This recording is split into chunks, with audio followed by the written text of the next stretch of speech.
umurongo w'icumi uvuga ngo hahirwa abahamwa bahorwa ukugororoka kuko ubwami bwo mwijuru ari ubwabo. Naho nyene mbere inyigisho zacu zihagaze uno munsi, munyemerere mugabo dushire ko uyu murongo w'11 mbere no w'12 tuzobe duhejeje kano gace novuga ngo gahariwe izi nyigisho zavuze ku bahigwe mu bwami bwo mwijuru abaribo. Namwe muzoba muhiriwe aho bazobatuka bakabahama bakabarementaniriza ibibi byose babampoye. Munezerwe muhimbarwe kuko impera zanyu ari nyinshi mwijuru, kuko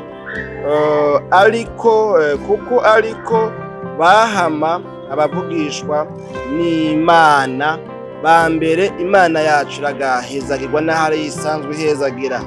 None rero nano majambo twumvise Yesu muri kino gice canke se kuri uno murongo w'8 bambeye muri kano gace k'8, munyemerere ndi ku murongo w'10 mugabo muri kano gace k'8 avuze abahigwe ukuntu bameze, asozera ingene abahigwe mu bwami bwo mwijuru bameze. Twaravuganye ibitari bike, isico makumbure abantu batashoboye kubikurikirana bakazofata akanya bakavyumviriza. Twaravuganye izi ntambwe ingene zuzuzanya, izi ntambwe ingene zikurikirana, izi ntambwe ingene ataguturisha, atagusimba ishure, hako usimba intambwe n'imwe, ahubwo tumuteba ugatebera muri iyo ntambwe mpaka uyikwije, mpaka uyishikanye, mpaka novuga ngo ukwije amanota yo kunguruzwa. Turamaze kumva cyangwa se kubona abantu byashitse bakunguruzwa batabekwiye kandi bigakunda bakabandanya. Nibuka umuntu umwe twiganye ico gihe hari mu w'12 bivugwa yuko afise diplome, mbere ntivyavugwa yaranayitweretse uwo muntu. Mugabo rero novuga ngo amageme uruhande rumwe meza yagize canke mabi yagize bivanye n'inakota umuntu yoba ahagaze ko, nuko imiryango yiwe nayo yari imiryango yize, yari imiryango iciye ubwenge, ari imiryango ikomakomeye ifise n'amabanga ijejwe kumbure mu nzego zitandukanye z'igihugu. Hanyuma rero uyo muntu baramwanka, bamaze kubimenya baramwomora muri kino gisagara ca Bujumbura. Ico gihe twiganya ahantu novuga ngo muri intérieur. Hanyuma rero ico gihe diplome yari byakunze, n'ubuzi yari yamaze no kugirana no kubukora, ariko mugabo baramwankira kubera ko bazi yuko atakintu azoba afise muri we gihuye n'iyo nivo afise. Imana tune dutabari. Rero ndagomba kuvuga ngo mwisi birakunda yuko umuntu yunguruzwa atarabikwiye bakamuha amanota. Nibukundi muntu twiganye wa gatandatu bwije ndamusanzeho adubuye. Ico gihe yari yaje kwiga adubuye, aca yongara nadubura, urumva rero duca twigana ku ituru igira gatatu. Ico gihe tanumva ngo iyo yagiye ngo byarakunze ko yunguruzwa, sinzi ngene yabijenga jenzi. Yarabandanije araheza, ubu na kaminuza yarayize, ubu ariko arakora. Urumva yuko mwisi birakunda, ariko muga muri bino bintu by'Imana na cyane muri zino ntambwe 8 zerekana ukuntu abahigwe mu bwami bwo mwijuru bameze. Ntibikunda kusimba, niyo usimbye uba wibeshe, we uba wihumuriza, ariko iyo ugeze kuri ya etape biranka, birakunanira, birakwankira, kandi kubera ko utaba wujuje ibisabwa ntubura umuhirwe. Biba ari bya bindi umuntu yivugira wenyene, yivugako akijustifya, bigasaba ko yenda kwijustifya yereka abantu ko akirijwe, mugabo mu by'ukuri adakirijwe. Canke kino kintu kimunanira nikimenyamenya nuko iyo haje urugamba, iyo haje intambara ihuye na qualification yo kuri urwo rwego ikimunanira. Niyo mpamvu ubona muri no minsi tugwije abakizwa ku mazina, ku munwa gusa, mu mvugo, ariko mu ngeso ugasanga nta kigenda, nta kimota, nta kiyo. Ugasanga hako mbere ukorana business nabo, hako ucudika nabo, hako mugiriranira ubugenzi nabo, ugasanga wotumugiranira ubugenzi n'abitwa bapagani. ugasanga nta kumuzeza ibintu wotuma ubizeza abapagani kabaye, akagukomeretsa akagukorera novuga ngo ibintu by'amahano bitabaho, kandi wabona ari umukizwa mwiza, wabona ari umukizwa novuga ngo byategerezwa kuba bimeze neza. None rero ibi byose ni kubera iki? Ni kubera hari ibintu twagiye turasimbasimba, ariko mugabo ngaha twarabonye ingene abantu bagenda bunguka bava ku ntambwe imwe baja ku yindi, bava mu ishuri rimwe baja ku rindi shuri. Twabonye ko abantu bahera ku ngazi ya mbere yo kurokonesa ubworo mu mutima bafise ko bakenye Imana, ko bakeneye Imana. Yesu yavuze ngo hahigwa aboro mu mitima, kuko abo boro bo mu mutima bazogira ntariyaye. Mu gace ka mbere twabonye ngo kuko aba bafise ubwo bworo bwo mu mutima ubwami bwo mwijuru ngo ari ubwabo. Imana yacu nidutabare. Twabonye ko iyo ariyo ntambwe ya mbere, kurokonesa yuko uri umworo mu mutima, ko ufise ikintu uhajije, ko ufise ikintu ukenye.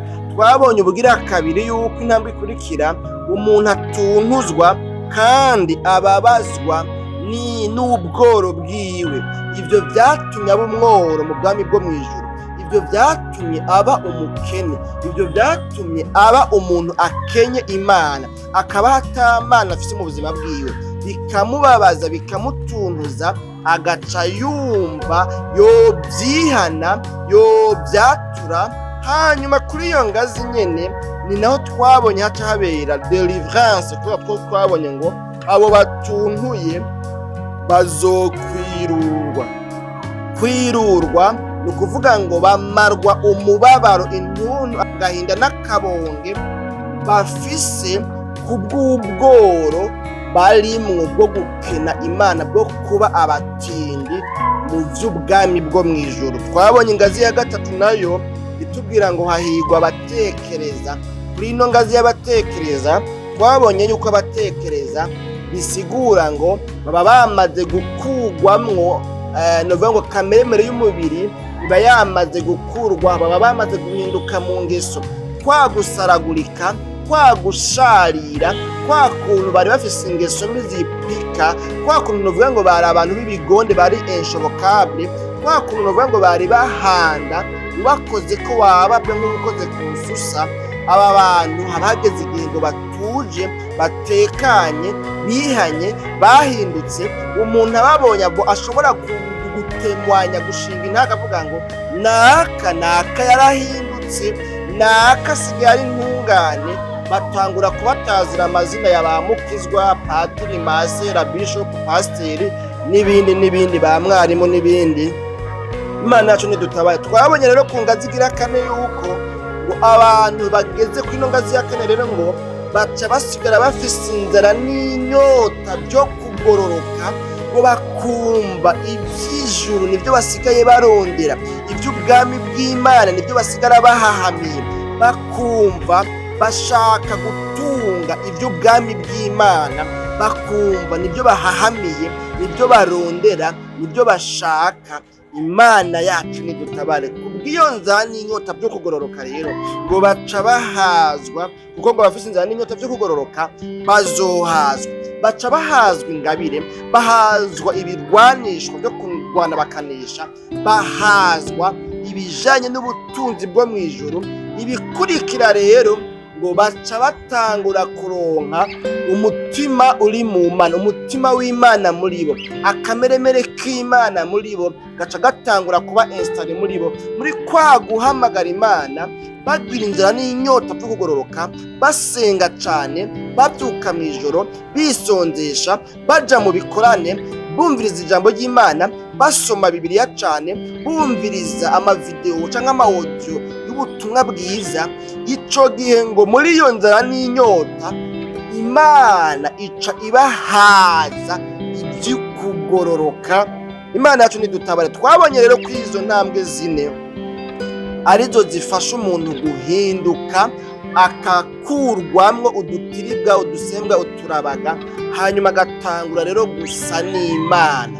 inzara n'inyota byo kugororoka biprovoka Imana ikayitera gutangura rero gutransfera ubumana muri uyu muntu, aho twabonye ko ibi bice bine bikurikira bigirane bisanisha umuntu n'Imana, agatangura kubaho atari umuntu ameze nk'abana, atari umuntu asanzwe, ahubwo akabaho afise autorite y'Imana, akabaho akora bivuga ngo nk'iby'Imana ikora, ariko mugabo kandi ntaheza ngo angane n'Imana, mugabo ngo agera igihe aba afise autorite, aba afise ubutwari, ubushobozi, ububasha bumubashisha gukora ibyo umuntu yambaye umubiri w'inyama n'amaraso adashobora gukora, ariko bishoborwa n'umuntu muri we hariyo umutima w'Imana, muri we hariyo ADN y'Imana,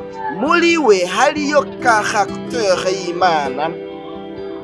Imana yacu nidutabara. Rero twabonye yuko ikintu cya mbere mu bintu bine bya nyuma rero muri bino bintu 8 twarabiye hamwe, twabonye ko ikintu cya mbere gico kimubako ngo acaronka umutima wo kugira imbabazi, aca abaho ashoboye kugira imbabazi. Kandi twabonye yuko umuntu asanzwe, umuntu agifise ya kameremere mvukanwa yabyaranwe, yavukanye, yaremanwe, kameremere y'icana, nature pécheresse, uyu muntu ntashobora ngo gutanga imbabazi ngo bikunde. Niyo agize ngo arakubabarira, kenshi usanga arafukira ahantu ibyari muri ya dosiye wasabye ko imbabazi arabibika, hanyuma igihe kanaka uzoza wumva bigarukanye. Imana yacu nidutabare. Rero twabonye yuko aba bantu nibo bonyine bashobora gutanga imbabazi, bakakubabarira, akaba yo nagucorera, yo nagusororera, kandi yaguhebeye ideni. Imana yacu nidutabare, akakubabarira kumvana amahoro, bigakunda mugatangura azero, kuko Imana niyo ibabarira, itanga imbabazi zitari z'ubujyajya. Twabonye ku ntambwe ya 6 nayo umuntu aronka ikintu kigira kabiri kimusanisha n'Imana, ikintu kidafiswe n'abantu gifiswe n'Imana.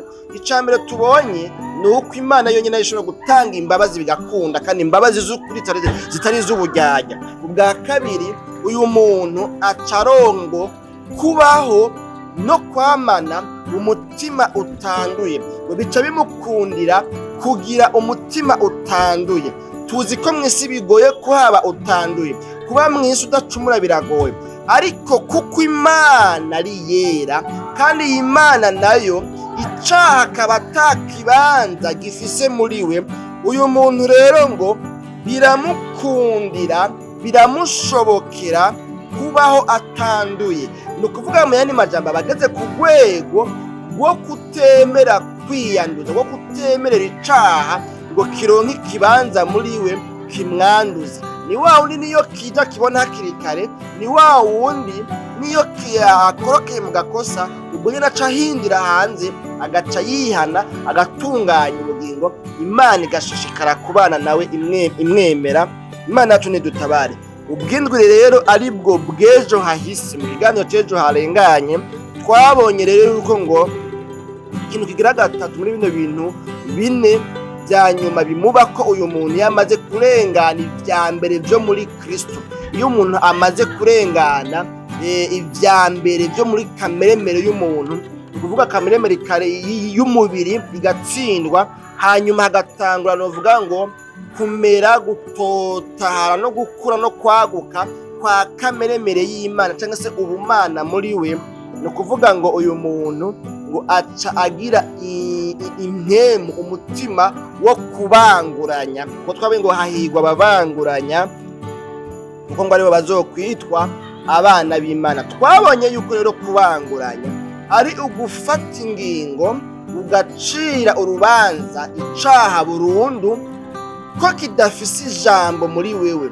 Igihe cyose hari ikintu kigomba kuzana confusion, kuzana urujijo, kukwinjiza mu byaha, ukaba ufise ubushobozi bukubashisha guca urubanza, ugacira urubanza icaha burundu, ukakizinukwa burundu. Muri ico gihe umuntu abagaze igihe ataguma yihana yongera abisubiramwo, kuko tumenyereye kubona abantu iyo umuntu akiri mu ntege nke atarashika kuri ino ngazi arihana ahandi akabivamwo. Ururimi yavuze ngo hamwe narakekeranya maze ahandi nkizera, hamwe narizera ahandi nkakekeranya.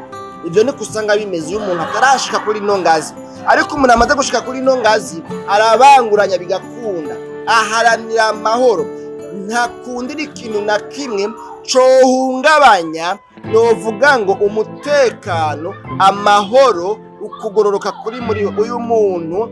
Ni ukuvuga ngo icaha nta jambo gifise kuri we, birakunda ko afata ingingo kandi iyo ngingo akayimentena, akayishira mu ngiro, akayapurika kandi bigakunda. Imana yacu nidutabare. Rero tugomba kuvuga yuko kuri ino ngazi y'indwi uyu muntu amaze gushobora neza guca urubanza, kudesida, kujija, guhindira kure icitwa icaha ico ari cyo cose. Muri ico gihe rero uyu muntu ni ukuvuga ngo isi icimaramara, kameremere icimaramara, ivyaha vyomukwega ngo bimujane kure y'Imana, nta jambo biba bigifise, biba vyamaze gutsindwa. Amaze kubitsinda rero